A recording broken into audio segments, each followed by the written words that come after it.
Welcome to the Salina Sale Barn. This is the bread and butter place of Peterson Farm and Livestock. We sell a lot of steers and heifers through here, feeder cattle. Today, actually, I didn't haul any in to sell, but I did buy some, bought a trailer full.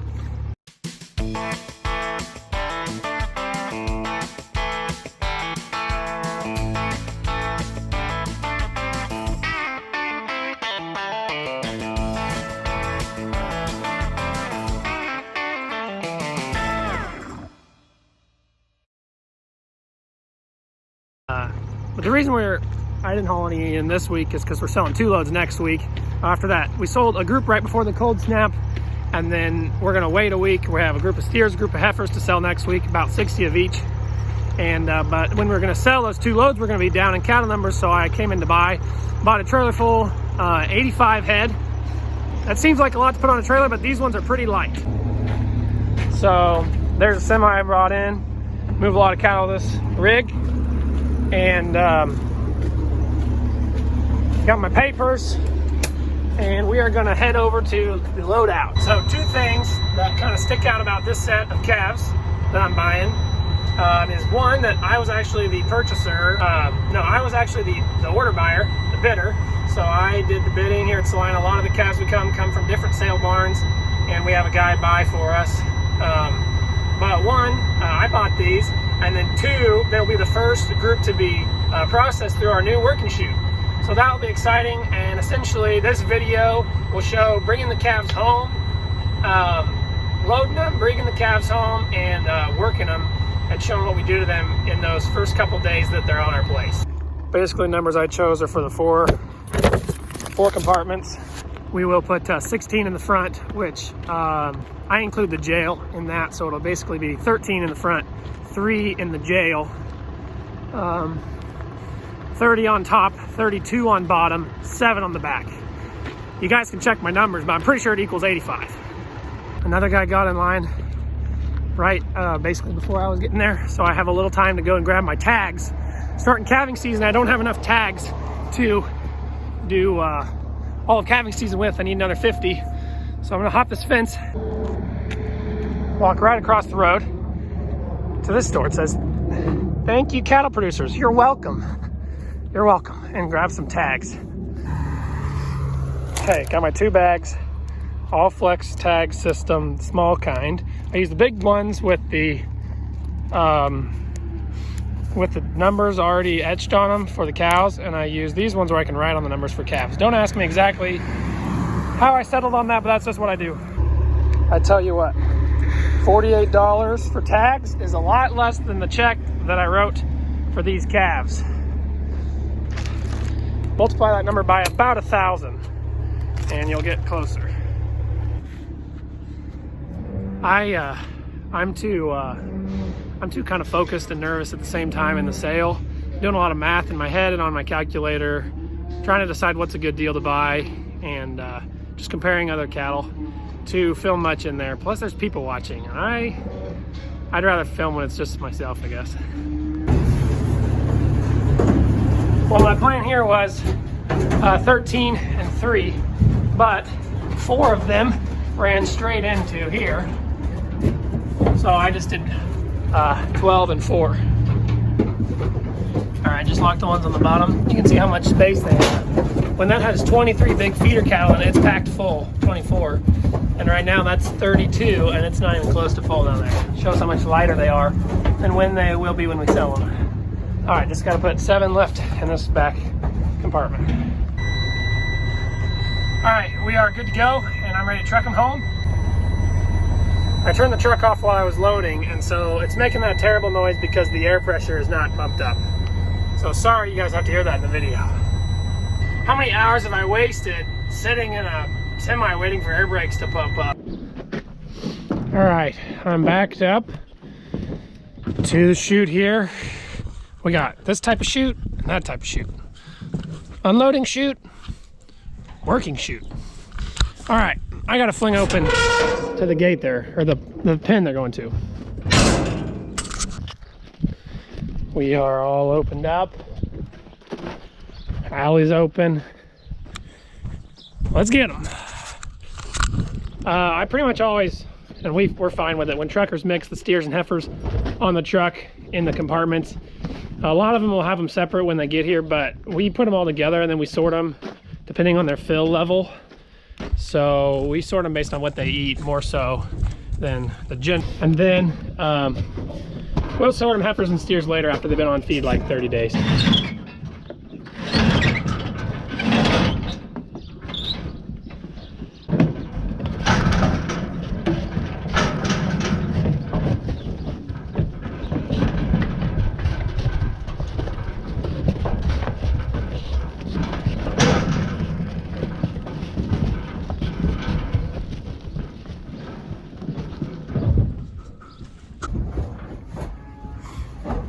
There's the 4 coming out of that front spot. Got one to unload.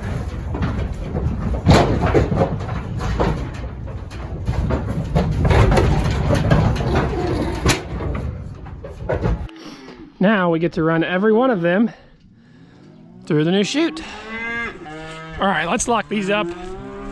Then I gotta go grab the bulls to put in that trailer. We separated the bulls. It's been over 90 days of a breeding period for the fall pairs. So I took the bulls off yesterday, maybe 2 days ago.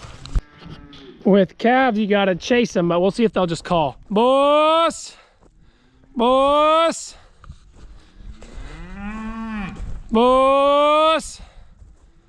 Oh, I don't think it's gonna work. I'm gonna have to chase them. So it's 3 bulls and then a couple cows that we weaned their calves early. Boss! I guess I need my bucket of feed or something. They're not gonna come for just the voice. In stock field. And that's a lot more expensive than just putting them on grass, dormant grass, and feeding them cubes. So that's what these ones are gonna go do. They're all plenty fat. So they're gonna go on low maintenance diet for a little while.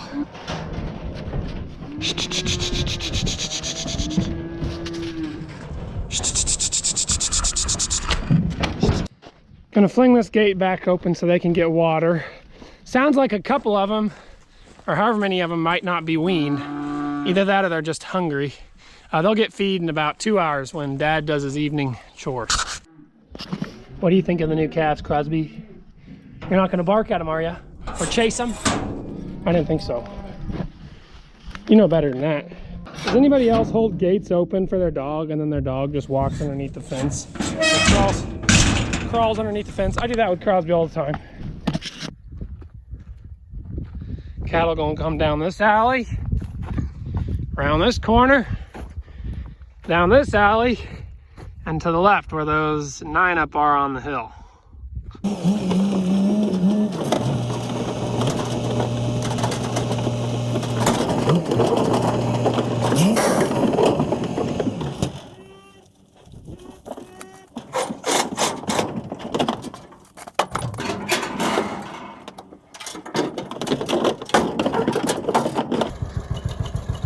So Dad fed them hay tonight off the old B hay wagon. And he's pitching hay for some cattle we're gonna get from, where are the cattle coming from tonight, Dad? El Dorado. So there's the ones from Salina. They lined up pretty good. We ended up putting them in 2A since we have cattle coming to put in 2B. So they got just a touch of ration plus the hay. We'll gradually decrease the hay and increase the ration. Okay, yeah, these are the ones that I bought. We're working them this morning. And I gotta get them out of the pen first. They just walk down that slide. We kind of built that wing so that they just run in where they're supposed to go.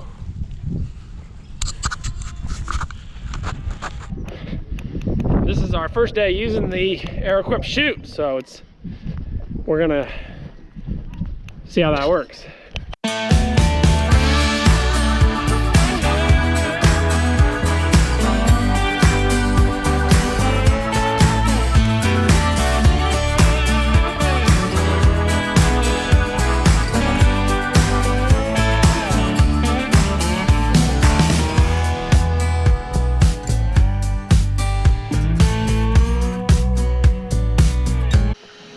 brought out 2 more 50 doses to reload syringe number 1 and syringe number 2.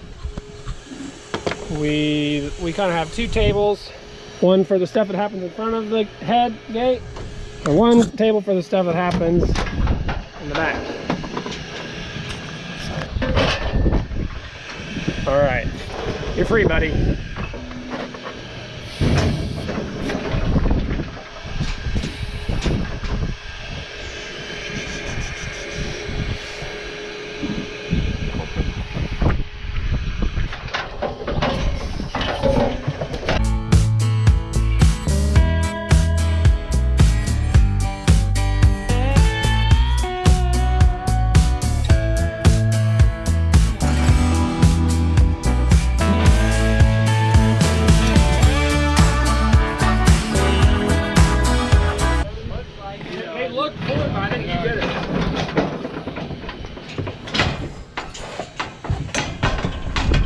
What do you think, Nathan? This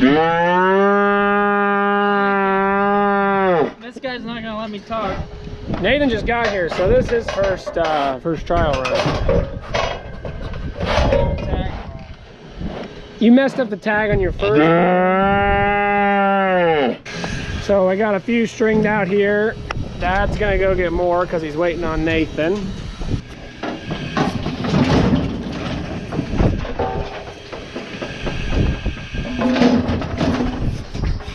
That's the view from here, which you can, remember, you can rotate from the forward to the back or however you want it. Well folks, one of the steers that I bought was actually a bull, this red one here. So I hope he was cheap. Okay, Nathan had the idea to try this rump bar to keep the bull from going down or kicking while we bandits. Yeah, it's a little frustrating that, like, we could have already ordered the seed. Preparing the land. They got me on TV. Well, And so I was going to figure out part of that.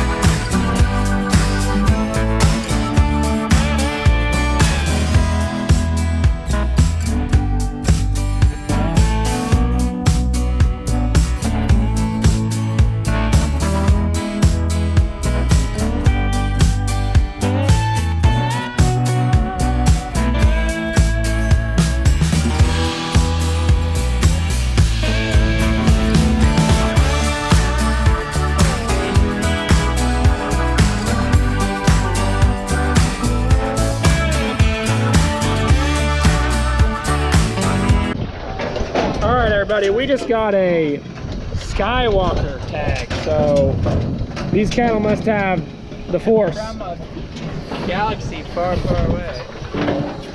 Nathan knows a lot more Star Wars references than I do. He's a real fan. I'm not a real fan. You're just not a fan. I'm a Marvel guy. Nathan and Greg care a little more about Star Wars.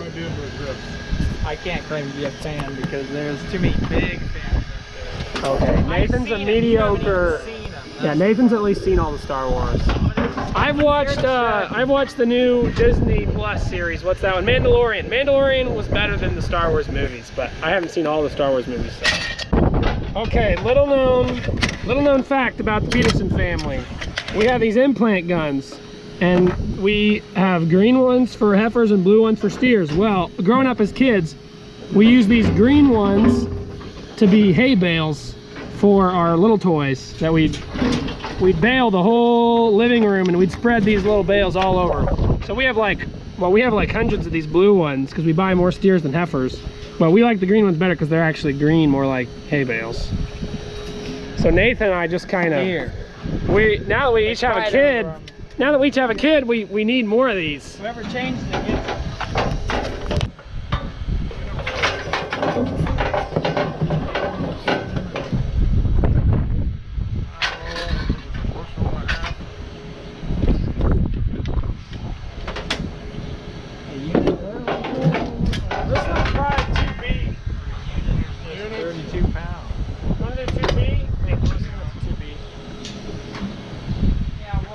go.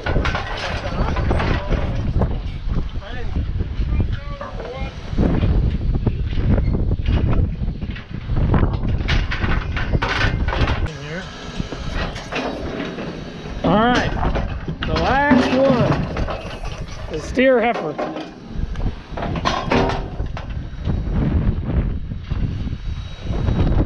Nathan, what's your occupation? I'm a doctor. He's a doctor. Better finish my job.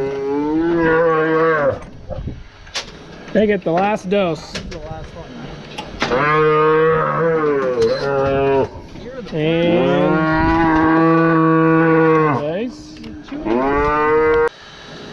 All right, just like that, the chute has gone from being brand new to over 100 head through it. We've had it less than a week, and broken. got some dust shiny on it, some manure. We don't need it shiny anymore. So then we got to kind of clean up all of our supplies. Essentially every animal that comes here gets 2 vaccines, an implant, an ear tag, this dewormer, and let's see, oh, a pour-on. And so each thing has its importance, and the value of a chute is that you can run all your animals through, where you can easily apply all of these, you know, easily put a vaccine on, or easily put a pour-on on, all these things. So that's the value of the chute to a feeder cattle operation like ours. My 2 favorite things would be how easy it is to reach the point, the triangle for injections for vaccines, and that back here, because it's a straight sliding gate, no steers tried to put their head through there. Our other one kind of wrapped around a little bit, and so the steers would stick their head out through here, and then it'd be time for them to be next up, and they had their head stuck. That would happen 1 in about every, well, maybe 2 in about every 100 head. So we didn't have a single one of those today, which was nice.